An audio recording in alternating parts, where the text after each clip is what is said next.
Hello students, this is Nirmala from Vivekananda Academy of Human Excellence. Today we are going to see class 9th Beehive poem number 2 Winds. This poem is written by Subramanya Bharati. He was born on 1882 and died on 1921. His name is Chinnaswamy Subramanya Bharati, also known as Bharatiyar.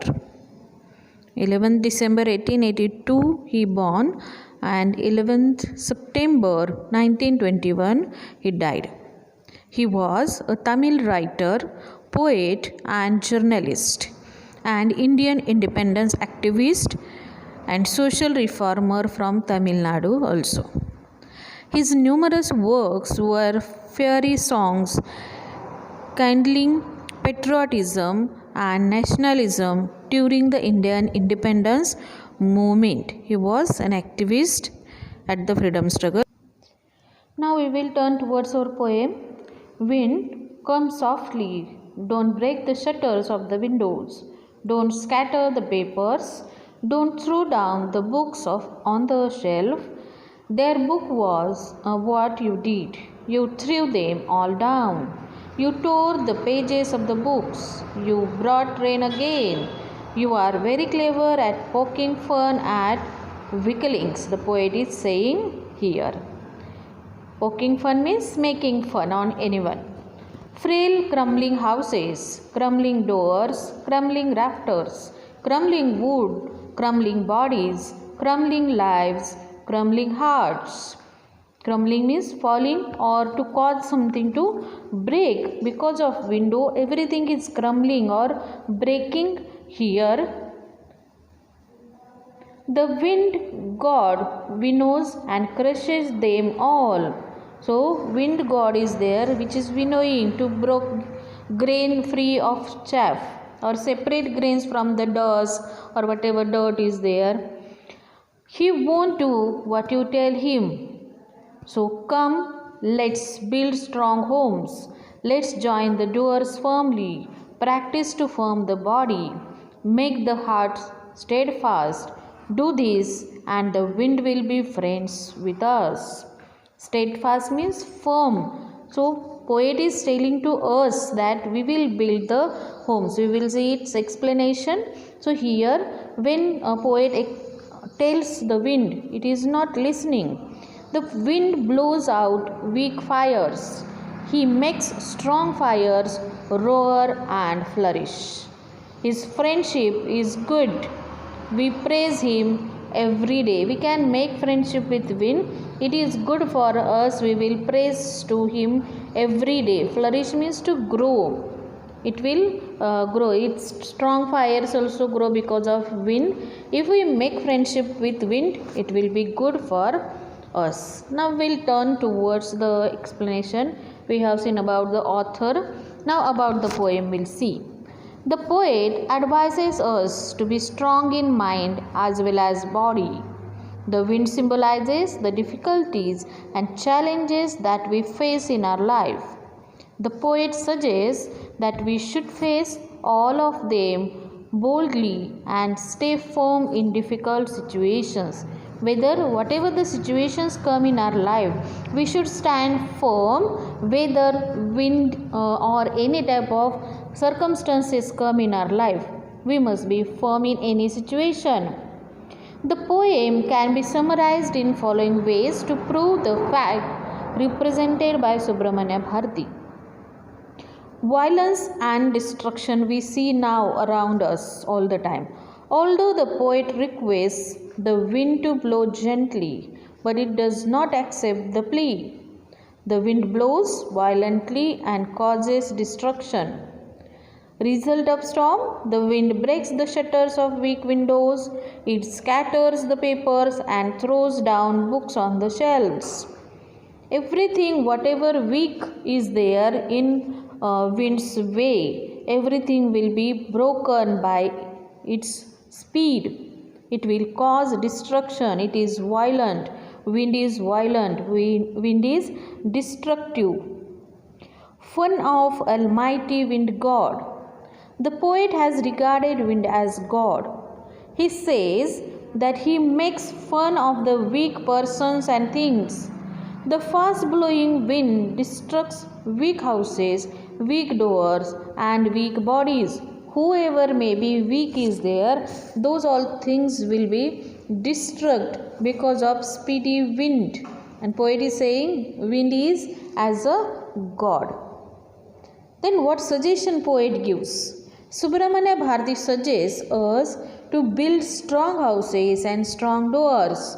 We must be healthy physically and mentally. It will help the wind to be friend. We have to make ourselves strong, very, very strong. Our houses, our doors must be strong. Our health must be strong. Physically and mentally we must be healthy. So this wind will become our friend. To sum up the poem, people with strong physique and mind are able to stand and face odds or obstacles of life. If you are strong, if you are firm in your life, if you are very healthy, mentally you are healthy, physically you are healthy, then you will survive here in this world. In the stanza 1, wind come, rain again. So here these lines are the works of destruction. When winds are blowing on the road, it scatters the papers, throwing down books on the shelf, tearing pages of the books. Heavy rainfall comes and flood comes because of speedy winds. That is shown in the stanza 1. The symbols are there, symbols are given, like papers are scattering, books have thrown by the wind. Wind is tearing the pages of the book. This is also symbol. And heavy rainfall and flood has come because of wind. A house is battered by wind all night. So isolated in the middle of the tumult that it seems like it's out of sea. The surrounding landscape and woods also suffer the wind's onslaught. In the morning, the wind has rearranged the hills and wilts the light with the motions of a madly swiveling eye. Now, whether winds blow very harshly, speedily, but next day in the morning, if we see, everything remains calm and quiet, everything is clear.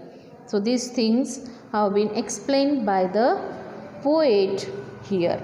Subramanya Bharati is explaining here how the wind is there. Wind is destructive. Wind is making fun on weaklings. Wind is destroying everything, whatever comes in its way. It brings rain. It brings flood also. It brings destruction also. So wind is so powerful. At this point, 2 verses in the poem are in the first person, as the narrator edges along the side of the house. He looks into the wind, feeling it dent his eyeballs. It seems to make the whole landscape quiver and shiver, threatening to suddenly make it vanish with the flap. It also knocks some birds around. Everything what poet is explaining us, what is around it, what happens because of the wind, or how the atmosphere it is. The house rings in the wind like a goblet ready to shatter from the noise. The speaker and the other people or person in the house are unable to concentrate on reading, thinking, or talking to each other. As the feeling of the wind is very overwhelming, it seems as if it's moving the roots of the house and causes even the stones to cry out under the horizon. Big stones also will move, this house also will destruct, or whatever the strong things also will collapse because of the wind. Like that, emotions come in the mind of people. Strong winds cause a lot of destruction and damage, but its energy can be of great use once we make friends with it. Yes, if we will make wind our friend, the speed, its energy will reduce. This we can do by taking proper precautions and measures. For instance, we can build stronger homes, keeping in mind the fatalities of the wind. We can also build windmills to harness its energy that can be used to generate electricity. So we have to find out the measures. We can build our houses very strong. We can plant the trees. We can plant more the windmills. So electricity will be generated. The speed of wind also will be reduced, and the destruction will be very less at that time. So it is our also duty. We have to take some initiatives to make the speed of this wind less, so less destruction will be there, and wind will be our friend. In this poem, poetic devices are used as anaphora when two or more consecutive lines start with the same word. That is called as anaphora.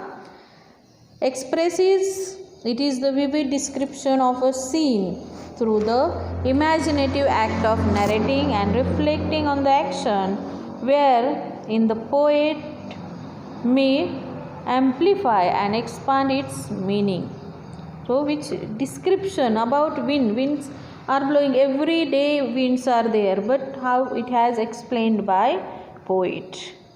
Metaphor is used. The entire poem is a metaphor because there is an implied comparison between the wind and the hardships, difficulties and challenges of life.